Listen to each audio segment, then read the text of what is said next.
Hello and welcome to Hybees News. This is Chaitanya Muddu. The Indian democracy is in the limelight, especially after the recent US presidential elections. The whole world is looking at India for its democratic values, said S.Y. Qureshi, former Chief Election Commissioner of India, while addressing a webinar live on YouTube organized by S. Jaipal Reddy Memorial Foundation here in the city. It was organized on the eve of the 79th birth anniversary of former Union Minister and outstanding parliamentarian S. Jaipal Reddy. The webinar was moderated by Dr. L. Pushpakumar, Faculty of Law from Delhi University. The transition of power from outgoing Prime Minister to incoming Prime Minister in our country has been smooth. We never see any problems on that front.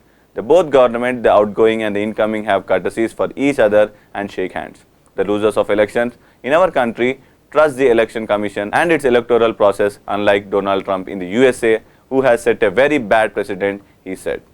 India has the most powerful election commission in the world.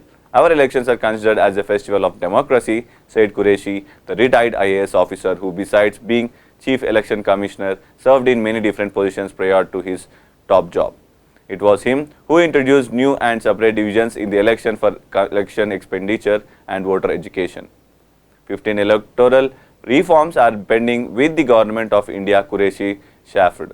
But 4 of them are very important, Qureshi said, and added that the Chief Election Commission of India, the most powerful election commission in the world, has the most difficult process of appointing its successive election commissioner. They are appointed by the Prime Minister of the day. Why are we not appointed by the Collegium as many other great institutions follow? Even the CBI chief is appointed by Collegium. CBI is just a department of the government. The Election Commission is different. It is a separate and independent institution. I was benefited when I was appointed by the Prime Minister of the day. But I would have been equally happy if my appointment letter was also signed by the chief of the opposition party. At the same time, seniority must be followed while evaluating the Election Commissioner to the post of Chief of Election Commissioner here. Thank you for watching Hybees News.